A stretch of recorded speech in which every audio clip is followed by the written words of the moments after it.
Shalom Elohim, haleluya, puji nama Tuhan. Semangat pagi Bapak Ibu Saudara yang dikasihi Tuhan kita Yesus Kristus.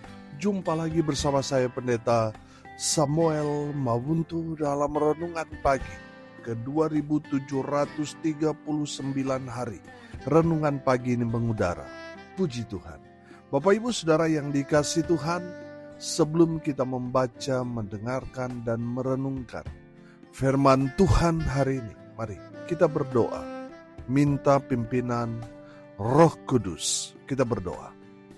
Bapa di surga, berbicaralah kepada kami semua. Pakai firman Tuhan ini untuk menegur kami, menasihati kami, meneguhkan iman percaya kami, dan memberkati kami semua. Di dalam nama Tuhan Yesus yang adalah firman Allah yang hidup, kami berdoa. Amin. Haleluya. Bapak Ibu Saudara yang dikasihi Tuhan, bersama dengan saya kita akan belajar Alkitab dari kitab Kejadian sampai kitab Wahyu. Mari buka Alkitab kita. 1 Tesalonika pasal 1 ayat 1 sampai ayat 3. Demikian firman Tuhan. Dari Paulus, Silvanus, dan Timotius kepada jemaat orang-orang Tesalonika yang di dalam Allah Bapa dan di dalam Tuhan Yesus Kristus, kasih karunia dan damai sejahtera menyertai kamu. Kami selalu mengucap syukur kepada Allah karena kamu semua dan menyebut kamu dalam doa kami. Sebab kami selalu mengingat pekerjaan imanmu, usaha kasihmu, dan ketekunan pengharapanmu kepada Tuhan kita Yesus Kristus di hadapan Allah dan Bapa kita. Amin. Firman Tuhan, haleluya. Bapak Ibu Saudara yang diberkati Tuhan, kita bersyukur kita sudah masuk di surat Paulus yang pertama kepada jemaat yang ada di Tesalonika. Konteks kebenaran firman Tuhan ini, di mana di jemaat Tesalonika terjadi satu penganiayaan yang luar biasa hebat terjadi kepada orang-orang percaya di sana. Bapak Ibu Saudara yang dikasihi Tuhan, kita belajar dari kebenaran firman Tuhan ini, di mana Rasul Paulus bersama dengan Silvanus dan Timotius melihat di jemaat Tesalonika, bukannya mereka tawar hati mundur dari iman mereka, justru dalam penganiayaan yang berat itu, iman mereka bertumbuh dengan luar biasa.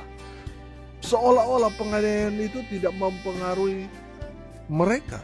Mereka tidak kecewa kepada Tuhan, mereka tidak menyangkal, mereka tidak mengkhianati, justru mereka semakin kuat dalam pengharapan iman kepada Kristus Yesus Tuhan. Haleluya.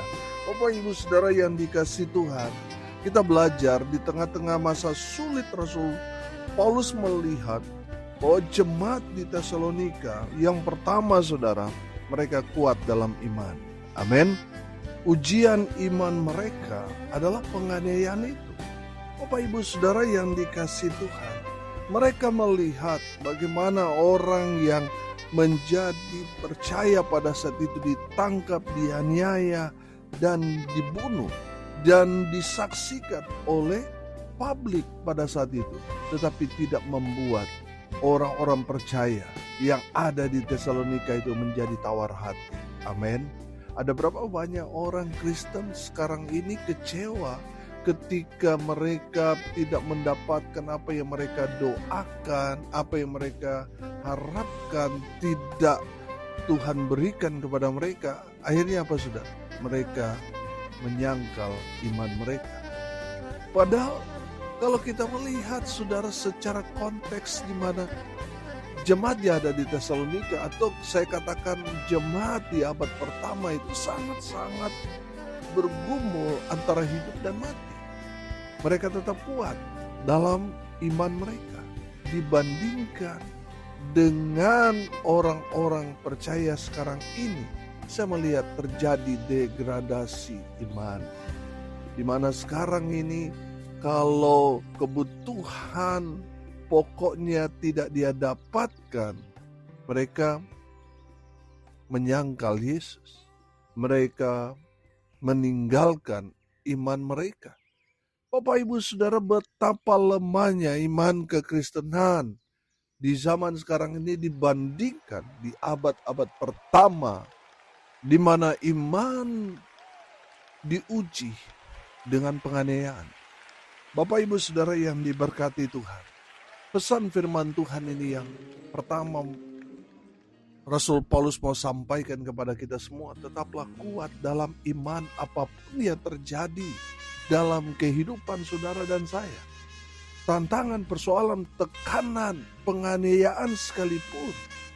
Jangan sampai saudara menyerah dengan keadaan itu. Tetaplah kuat dalam iman. Amin. Karena apa? Karena iman percaya kita kepada Kristus Yesus, Tuhan itu memberikan keselamatan kepada kita. Bapak Ibu Saudara, iblis bekerja dengan luar biasa kepada setiap orang percaya, membuat kita menjadi tawar hati, membuat kita akhirnya ragu kepada Tuhan Yesus.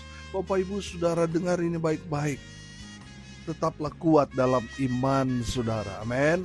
Apapun yang terjadi, mau doa saudara Tuhan belum jawab sekalipun, jangan goyang imanmu. Di saat saudara mungkin ditolak, dibenci, di mana saudara berada, saudara jangan goyah imanmu, tetaplah kuat. Mungkin saudara dianiaya, diancam, mungkin saudara di tengah keluarga saudara yang menjadi orang percaya sendiri, lalu saudara mungkin mengalami tekanan, penganiayaan. Di tengah-tengah keluarga saudara mungkin diusir dari komunitas, dari keluarga besar saudara. Saudara yang dikasihi Tuhan, tetaplah kuat imanmu. Amin. Karena apa yang ada di dunia ini kan hanya sementara, yang akan kita tinggalkan juga. Tetapi iman percaya kita kepada Kristus Yesus Tuhan, itulah yang akan memberikan keselamatan kepada kita. Amin.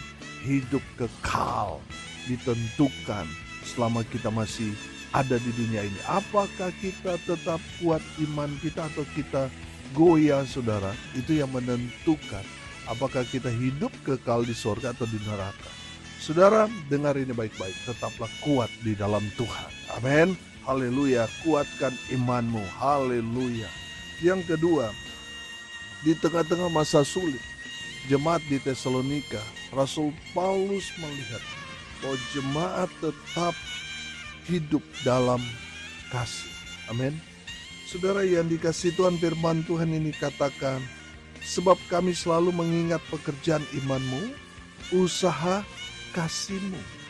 Bapak Ibu Saudara, di tengah-tengah penganiayaan yang berat yang dialami oleh jemaat di Tesalonika, mereka melakukan firman Tuhan. Mereka tetap mengusahakan kasih itu. Mereka tetap mengasihi orang yang menganiaya mereka. Mereka tetap mengampuni orang yang menganiaya, orang yang jelas-jelas membunuh keluarga mereka karena iman percaya kepada Kristus Yesus Tuhan. Dan mereka tetap hidup dalam kasih. Mereka mengasihi, mengampuni orang yang berbuat jahat kepada mereka. Saya melihat, wow, jemaat yang ada di Tesalonika, jemaat yang hidup dalam kasih karunia Tuhan. Amin. Bapak Ibu Saudara, mari kita belajar dari jemaat yang ada di Tesalonika. Apalagi beberapa hari lagi kita akan menyambut Natal.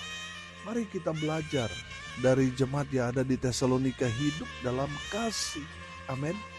Saudara yang dikasihi Tuhan, kalau saudara masih membenci, masih ada dendam, itu menandakan saudara tidak hidup dalam kasih.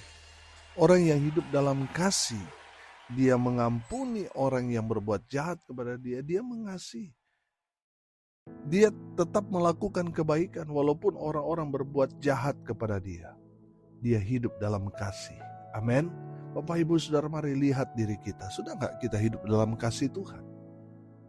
Dalam 1 Korintus mengajarkan kepada kita, walaupun kita pintar, walaupun kita punya karunia yang dapat memindahkan gunung, walaupun kita sangat-sangat baik, hidup sosialnya luar biasa, kita suka berbagi, suka memberi, tetapi kalau tidak ada kasih di dalamnya, semuanya sia-sia. Hidup kita tidak ada gunanya.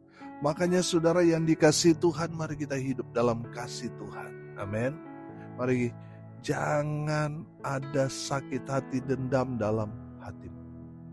Tetap mengasihi, mengampuni, tetap memberkati mereka yang mungkin sudah berbuat jahat kepada kita. Kita mau terapkan kasih Tuhan kepada mereka. Amin. Coba saudara lihat Yesus Tuhan kita. Haleluya. Yesus menerapkan hidup dalam kasih itu. Haleluya. Dia menyambut semua orang dengan kasih. Dia melakukan di atas kayu salib di Bukit Golgota itu. Dia melakukannya. Dia melakukannya dengan kasih. Dia memberikan dirinya. Dia mati untuk semua orang karena kasihnya kepada saudara dan saya. Amin. Bapak Ibu Saudara, Tuhan mau kita hidup sama seperti Yesus. Hidup dalam kasih Tuhan. Haleluya. Bapak Ibu Saudara, mari kita tetap mengasihi. Walaupun kita dalam situasi, kondisi di mana kita berada, banyak orang menolak, membenci kita. Tetap hidup dalam kasih. Firman Tuhan dikatakan usaha kasih. Usahakan terus supaya saudara hidup dalam kasih Tuhan. Haleluya. Yang ketiga, kita belajar dari kebenaran firman Tuhan ini. Di tengah-tengah masa sulit, penganiayaan hebat yang dialami oleh jemaat di Tesalonika, Rasul Paulus melihat bahwa jemaat tetap tekun dalam pengharapan kepada Tuhan kita Yesus Kristus. Firman Tuhan ini katakan, dan ketekunan pengharapanmu kepada Tuhan kita Yesus Kristus di hadapan Allah dan Bapa kita. Haleluya. Bapak Ibu Saudara yang dikasihi Tuhan, jemaat tetap konsisten walaupun mereka ada dalam ancaman. Mereka sendiri melihat ada banyak saudara-saudara mereka dibunuh karena beribadah kepada Kristus Yesus Tuhan. Mereka mengalami penderitaan yang berat. Tetapi jemaat tetap tekun dalam pengharapan kepada Kristus Yesus Tuhan kita. Haleluya. Mereka tidak mundur. Walaupun nyata-nyata di depan mereka ada penganiayaan, tapi mereka tidak mengabaikan kewajiban mereka beribadah kepada Yesus Kristus Tuhan. Amin.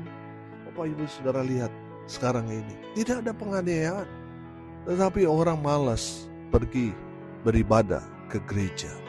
Nanti kalau ada musibah, bencana, ada persoalan, ada pergumulan, sakit, bangkrut, baru datang cari Tuhan. Bapak Ibu Saudara yang dikasihi Tuhan, selalu saya bilang, kalau bicara ketekunan berarti bicara konsisten, bicara kesetiaan. Bapak Ibu Saudara, mari kita tetap konsisten, tetap setia, ikut dan melayani Tuhan. Seolah-olah Tuhan sudah mau datang besok hari. Bapak Ibu Saudara yang dikasihi Tuhan, kalau kita sedang menanti tamu agung saudara, apalagi kita sudah tahu harinya, misalnya besok Bapak Presiden datang ke kampung saudara, ke rumah saudara, sudah pasti saudara mempersiapkan segalanya. Pasti provinsi itu, kabupaten itu, di desa saudara itu pasti kinclong saudara. Pasti semuanya bersih, mempersiapkan diri kedatangan Bapak Presiden. Betul? Saudara yang dikasihi Tuhan, saat-saat sangat-sangat berarti, setiap detik yang berjalan terus saudara terjaga. Betul? Dan semua kita mempersiapkan diri, pakaian kita yang paling terbaik. Kita menyediakan semua makanan untuk menyambut Bapak Presiden. Betul? Bapak Ibu Saudara, Tuhan segera datang. Amin. Kita tidak tahu kapan Tuhan datang. Yang Tuhan perintahkan kepada kita berjaga-jaga. Beda dengan Bapak Presiden yang sudah kasih tahu kedatangannya. Kita pasti mempersiapkan segalanya. Saudara, Tuhan tidak memberi saudara hari kapan dia datang, supaya kita tetap berjaga-jaga setiap hari. Saudara, jemaat di Tesalonika, mereka mengalami hal yang luar biasa. Mereka mengerjakan segala sesuatu dengan tekun, seolah-olah Tuhan akan datang hari itu. Wow, saudara yang dikasihi Tuhan, mari kita juga memposisikan diri kita sama seperti jemaat yang ada di Tesalonika. Mereka tekun dalam pengharapan kepada Kristus Yesus Tuhan. Haleluya. Hari ini kita belajar, saudara, di tengah-tengah pergumulan penganiayaan yang berat yang terjadi di tengah-tengah jemaat Tesalonika. Rasul Paulus melihat bahwa jemaat tetap kuat imannya, tetap bekerja, mengerjakan pekerjaan iman yang luar biasa. Yang kedua, jemaat di Tesalonika, mereka tetap hidup dalam kasih Kristus. Yang ketiga, mereka tetap tekun dalam pengharapan kepada Kristus Yesus Tuhan. Amin. Mari kita berdoa. Terima kasih Bapa di surga atas berkat firman yang sungguh memberkati kami. Berkati semua pendengar dimanapun mereka berada. Tuhan memberkati hidup mereka, rumah tangga mereka diberkati, usaha, pekerjaan, pelayanan mereka dibuat beruntung, berhasil dalam segala hal. Mereka yang sakit Tuhan sembuhkan, mereka yang lemah Tuhan kuatkan, Tuhan hibur mereka berduka cita. Dan hamba berdoa biarlah berkat sorga turun memenuhi semua pendengar. Bapak Ibu Saudara yang dikasihi Tuhan, arahkanlah hatimu kepada Tuhan dan terimalah berkat dari Tuhan Yesus. Tuhan memberkati engkau dan melindungi engkau. Tuhan menyinari engkau dengan wajah-Nya dan memberi engkau kasih karunia. Tuhan menghadapkan wajah-Nya kepadamu dan memberi engkau damai sejahtera. Di dalam nama Tuhan Yesus, sumber daripada segala berkat. Bapak Ibu Saudara yang percaya, diberkati Tuhan, katakan amin. Puji Tuhan. Salam kasih dari Bali. Saya Pendeta Samuel Mabuntu. Sampai jumpa besok pagi. Tuhan Yesus memberkati kita semua. Haleluya.